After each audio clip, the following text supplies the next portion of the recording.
Parents کو اس میں یہ چاہیے کہ اپنے بچوں کا کمپیریزن مت کریں، اپنے بچوں کی کیپیسٹی دیکھیں، ان کی ایبیلیٹیز دیکھیں، وہ جتنی ایبیلیٹیز میں جتنا کام کر رہے ہوتے ہیں ان کو ہمیشہ سپورٹ کریں، ان کو کہیں کہ نہیں آپ بہت اچھا کر رہے ہیں، ان کو اپریشیٹ کریں، ان کو ری انفورس کریں کہ آپ جتنا کر رہے ہیں بہت اچھا ہے، لیکن ہمیں مزید کچھ کرنے کی ضرورت ہے، مزید امپرومنٹس کی ضرورت ہے، ان کو ساتھ لے کے چلیں۔ ویسے بھی کمپیریزن جو ہے وہ غلط چیز ہے، کمپیریزن کرنے کی وجہ سے ہماری تھاٹس پیٹرنز جو ہوتے ہیں وہ غلط ہو جاتے ہیں، ان تھاٹس پیٹرنز ہمارے نیگیٹو ہو جاتے ہیں اور ہم ڈپریشن یا انزائٹی میں جا سکتے ہیں۔ اچھا، اب ایسے لوگ جو ڈرگ ایڈکشن کا شکار ہو چکے ہیں، منشیات کے عادی ہو چکے ہیں، تو اس کا علاج کیسے کریں اور وہ اس سے کیسے بچ سکتے ہیں؟ اچھا دیکھیں، سب سے پہلی چیز تو یہ ہے کہ جس گھر میں کوئی بندہ نشہ کرتا ہے اس کی فیملی ایکسیپٹ کرے کہ ہمارا بیٹا، بیٹی، بھائی جو بھی ہیں کہ وہ نشہ کرتے ہیں، اور ورنہ ایسی فیملیز بھی ہیں جو اس چیز کو مانتے ہی نہیں ہیں، ایکسیپٹ ہی نہیں کرتے کہ وہ نشہ کرتا ہے، جی بس جسٹ ایک سگریٹ ہی تو پیتا ہے یا ایک میڈیسن تو ہی لیتا ہے، اس یہ کون سی بیماری ہو گئی۔ تو سب سے پہلے اس چیز کو ایکسیپٹ کریں۔ دوسری بات یہ ہے کہ جو ایڈکٹڈ پرسن ہے اس کو موٹیویٹ کریں، اس کو سپورٹ کریں کہ کوئی بات نہیں، اگر آپ اس بیماری میں آ بھی گئے ہیں تو ہم آپ کے ساتھ کھڑے ہیں، یہ مشکل ٹائم ہے، آپ کا علاج کرواتے ہیں، اور یہ ڈیسیژن لیں کہ ان کو ٹریٹمنٹ کی طرف ہی لے کے آنا ہے، کیونکہ اس کا واحد اور last option he treatment he ہے۔ اگر وہ ٹریٹمنٹ کی طرف نہیں آئیں گے تو پھر ٹھیک نہیں ہوگی، کیونکہ یہ پوٹینشلی فیٹل ڈیزیز ہے۔ سٹارٹ ہم ایک سگریٹ سے کرتے ہیں لیکن ہم جاتے ہیں ہیروئن، آئس ایڈکشن کی طرف، کوکین ایڈکشن کی طرف چلے جاتے ہیں، جس کی وجہ سے لوگوں کی ڈیتھ ہو جاتی ہے۔ اور اس میں ایک آپشن اور بھی ہوتا ہے ٹالرنس کا۔ ٹالرنس مین کوانٹٹی انکریز ہوتی جاتی ہے بائی پیسیج آف ٹائم، جیسے ہی کوانٹٹی انکریز ہوتی ہے اوور ڈوز ہوتے ہیں، اوور ڈوز ہونے کی وجہ سے ڈیتھ ہو جاتی ہے۔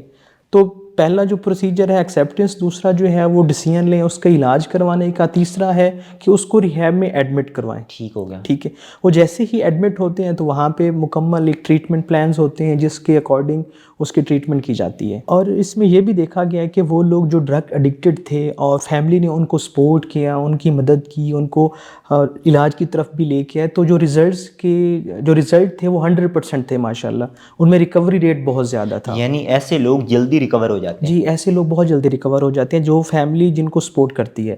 اور یہ اب اس کی بات ہے، فیملی ڈیزیز بھی ہے، اگر ایک گھر میں ایک بندہ نشہ کرتا ہے تو اس کے ایفیکٹس وہ ایک بندے کے اوپر نہیں ہوتے، دیگر لوگ دیکھ رہے ہیں اور بچے دیکھ کے سیکھتے ہیں۔ بالکل، بچے بھی سیکھتے ہیں، بلکہ پوری فیملی انوائرمنٹ ہی خراب ہو جاتا ہے، سارے گھر کا ماحول، کیونکہ اس میں ماحول کے ساتھ ساتھ جو ہوتا ہے کہ ہمارے ریلیشن شپ بہت خراب ہو جاتے ہیں فیملی کے ساتھ، غصہ کرنا، اکیلے رہنا، کمرے کو لاک لگا دینا، کیونکہ اس میں جو بھی لوگ، جو بندہ جو ہے وہ ایڈکٹ ہے تو وہ لونلینس کا شکار ہو جاتا ہے، وہ فیس نہیں کرتا لوگوں کو۔ اچھا، اب ان والدین کے لیے آپ والدین کو کیا مشورہ دیں گے کہ وہ ایسا کیا کریں کہ ان کے بچے جو ہیں وہ ڈرگ ایڈکشن سے بچ سکیں؟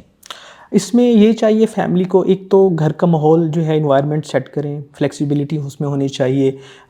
بعض اوقات یہ بھی ہوتا ہے کہ پرائیویسی کے نام پہ ہم بچوں کو ان کے کمروں میں بھیج دیتے ہیں اور جاتے نہیں ہیں ان کے رومز کو چیک کرنے کے لیے وہ کیا کر رہے ہیں، کس طرح کر رہے ہیں، یا ہمارے بیٹے میں کیا تبدیلی آ رہی ہے ان کے بیہیویئرز میں، ان کے ایکشنز میں، وہ کب سوتے ہیں، کب اٹھتے ہیں۔ سب سے پہلی چیز تو یہ ہے کہ فیملیز اپنے بچوں کے ساتھ ٹائم سپینڈ کریں، دیکھیں کہ وہ ٹھیک ہیں، ان کے بیہیویئر میں کسی قسم کی کوئی تبدیلی تو نہیں آئی، ان کی روٹین ایکٹیویٹیز ہیں، جیسے یونیورسٹی جاتے ہیں، یونیورسٹی سے کب واپس آتے ہیں، یہ دیکھنا بہت ضروری ہوتا ہے، اور ان کو ہیلدی ایکٹیویٹیز کی طرف لے کے جائیں۔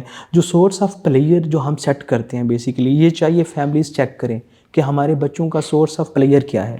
اگر ان کا سورس آف پلیئر ہیلدی ہے تو اٹس اوکے، ٹھیک ہے، اپنے بچوں کے ساتھ ان کے بچے بہت اچھے جا رہے ہیں۔ اگر ان کا source of player in healthy ہے، ایسے بچے جو بہت لیٹ تک جاگتے رہتے ہیں، موویز دیکھتے ہیں یا سیزن دیکھتے ہیں، اس کے بھی سائیڈ ایفیکٹ ہے، یہ نان کیمیکل ایڈکشن ہوتی ہے، سلیپ پرابلمز آتے ہیں وہاں سے۔